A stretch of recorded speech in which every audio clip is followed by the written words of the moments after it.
La Bible nous informe dans Apocalypse chapitre 4, le dernier verset 11, que Dieu a créé pour son plaisir. Et Paul le confirme dans Colossiens chapitre 1, à partir du verset 15. La Bible dit que Christ est l'image de Dieu invisible, car en lui ont été créées toutes les choses qui sont dans les cieux et sur la terre, les visibles et les invisibles.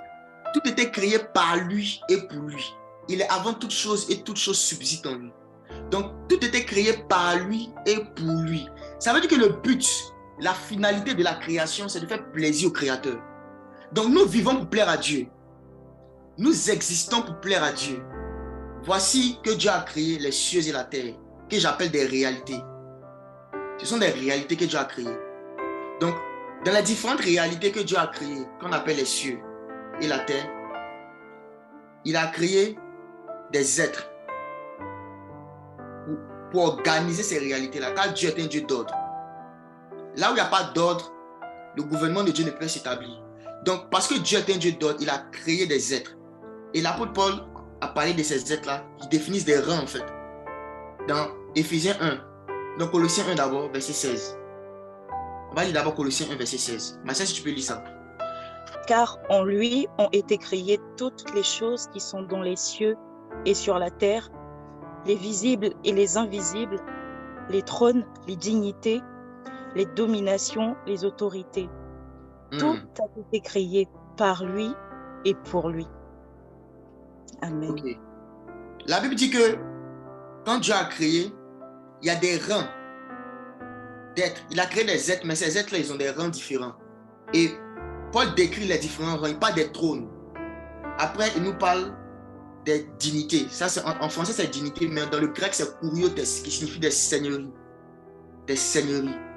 Après encore, on nous parle des dominations, encore des arches en grec. Des dominations, encore des chefs. Après, on nous parle des autorités. Des autorités. Les autorités dont on nous parle ici sont les exousias en grec. Des autorités. Je vais définir tout ça tout à l'heure. Et puis après, on nous parle des puissances. Quand on lit Éphésiens 1, verset 21 aussi, il nous parle des puissances, de dunamis. Donc, ce sont les rangs, en fait, de créatures célestes que Dieu a créées. Maintenant, quand vous regardez ces rangs-là, en fait, ils ramènent tout à la notion d'un royaume. C'est parce que Dieu, en créant, en fait, il avait dans l'objectif de créer un royaume. Et dans un royaume, il y a plusieurs serviteurs, il y a plusieurs rangs. C'est dans l'objectif de créer un royaume. Les trônes, les seigneuries, les dominations, les chefs, les puissances, les autorités. C'est un royaume. Donc la pensée du Créateur, la pensée de Dieu, depuis le commencement, c'est de créer un royaume. Un royaume. Un royaume dans lequel sa nature va se refléter. Un royaume dans lequel sa puissance va se refléter. Donc, quand Dieu a créé des trônes, c'est quoi les trônes? Les trônes, en fait, ce sont des êtres célestes qui sont capables d'être des hôtes de la présence de Dieu. Qui sont capables de recevoir Dieu. Parce que Dieu est un roi. Donc, Dieu ne peut pas se poser sur toutes ces créatures. Il y a des créatures particulières sur qui il peut se poser, qui sont ces trônes. Qui sont ces trônes.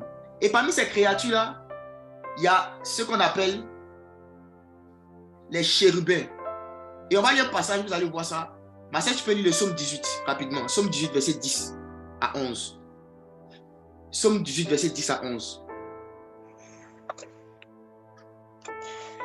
Alors, Psaume chapitre 18, verset 10 à 11.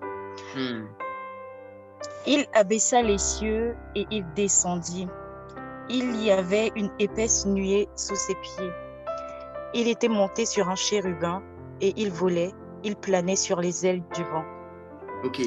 La Bible dit qu'il était monté sur un chérubin. Il était assis sur un chérubin. Il était assis, il était monté sur un chérubin. Et il y a d'autres passages dans le livre de Psaume qui nous disent que le Seigneur est celui qui est assis entre les chérubins, ou encore sur les chérubins. Il est celui qui est assis. Donc les chérubins, en fait, ce sont des trônes. Des trônes, comme ils disent, sont des êtres célestes, des êtres spirituels, qui sont capables de recevoir la présence de Dieu sur eux. C'est ça les trônes. Après, il y a les seigneuries. Les seigneuries. C'est quand on lit dans le second, les dignités. Si vous les regardez dans la Strong, dans le dictionnaire biblique, vous allez vous rendre compte que c'est le mot kuriotes qui veut dire seigneurie. Et c'est quoi la seigneurie en fait? Vu que quand Dieu a créé les différentes réalités, il a créé les différentes réalités avec des êtres. Et il a créé des rangs. Parce que c'est un royaume qu'il est en train d'organiser. Il a défini des êtres, en fait, qui peuvent exercer une domination sur des territoires bien précis. Sur différentes réalités. Sur des territoires bien précis, il établit des êtres. Donc, les êtres qui ont en charge le gouvernement sur des territoires, on les appelle des seigneuries, des dignités. C'est-à-dire que ce sont des êtres spirituels à qui Dieu a donné autorité, une autorité pour exercer en fait un gouvernement sur un territoire bien précis. Et leur rôle, c'est de gouverner comme Dieu aurait gouverné. Ça veut dire quoi? Avec la justice, la paix et la joie. Parce que quand on va avancer, quand je vais définir le royaume des cieux, Paul a dit que le royaume des cieux, ce n'est ni le manger ni le boire, mais c'est la justice, la paix et la joie par le Saint-Esprit. Donc quand Dieu a défini des dignités, des seigneuries, c'était dans le but en fait d'étendre ces trois choses-là à tout l'ensemble des réalités qu'il avait créées. Donc c'est ça le but des seigneuries que Dieu avait créé au départ. Et la Bible dit dans Colossiens 1 qu'il a créé toutes ces choses par lui et pour lui. Donc le troisième type de créatures que Dieu a créé, ce sont les dominations ou encore les archès. Les archès, les chefs. Ce sont des esprits que Dieu établit sur d'autres esprits. Les seigneuries, en fait, ce sont des esprits que Dieu établit sur des territoires, sur des réalités. Mais les dominations, ou encore les archès, ce sont les esprits que Dieu établit comme chefs sur d'autres esprits. C'est pour ça qu'on parle d'archange. Archange, en fait, c'est archangel. Et les arcs, en fait, ce sont les archès, ce sont les chefs des anges. Dans le livre de Daniel, chapitre 10, au verset 13, quand l'ange est venu parler à Daniel, il lui a dit que j'ai le prince de Perse pendant 21 jours. Mais j'ai fait appel à Michel, l'un des principaux chefs. C'est comme ça qu'il a décrit Michel, l'ange Michel. Il a dit que Michel, c'est l'un des principaux chefs. Il est venu à mon secours. Donc Michel n'est pas un ange élémentaire, il n'est pas un ange normal. Mais c'est un ange qui fait partie de l'un des principaux chefs. Il fait partie des archès, les dominations. C'est-à-dire ils exercent un règne et le gouvernement de Dieu. Parce que le gouvernement de Dieu ne consiste pas à gouverner comme le monde, à gouverner en oppressant, mais à gouverner en servant. C'est comme ça qu'on gouverne dans le royaume des cieux. Dans le royaume des cieux, l'un des principes, c'est que quand tu es chef, c'est que tu sers les autres. C'est comme ça. Jésus a dit, celui qui va être le plus grand parmi vous, qui soit votre serviteur. De quelqu'un qui sert, mais qui a une autorité plus élevée parce qu'il sert justement.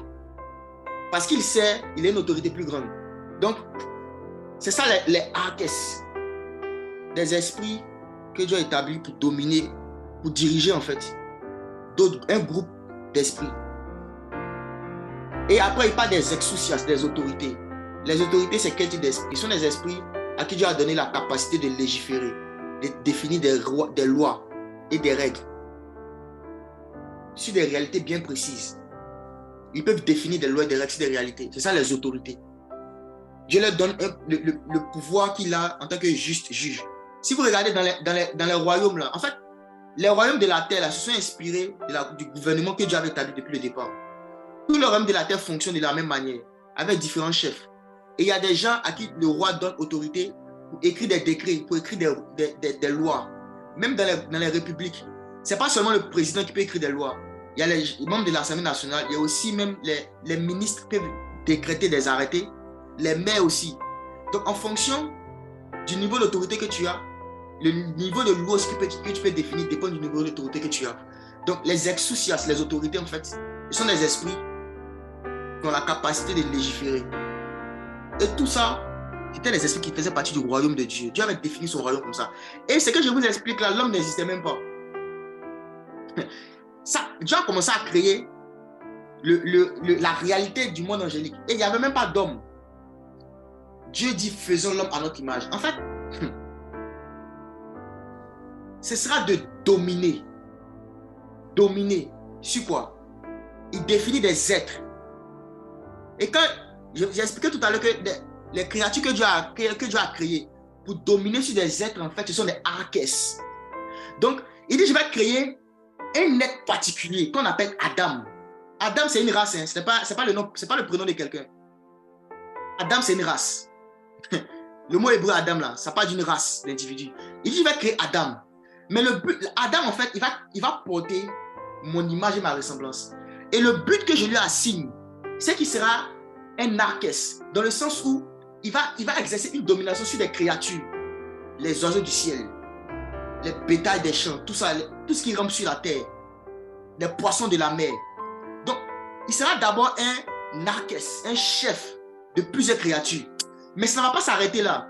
Je vais lui donner aussi une domination sur un territoire qu'on appelle la terre. Donc, il sera aussi un kouriotes, une seigneurie. L'homme ne sera pas seulement un archès, c'est-à-dire un esprit, parce que l'homme est un esprit, Adam c'est un esprit. Il va dominer sur d'autres êtres, mais il sera aussi une seigneurie, c'est-à-dire il va exercer aussi une domination sur un territoire. Donc il cumulait à la fois deux rangs. Le premier Adam cumulait à la fois deux rangs. Un rang de archès et puis un rang de kouriotes. Il était un chef et il était une seigneurie.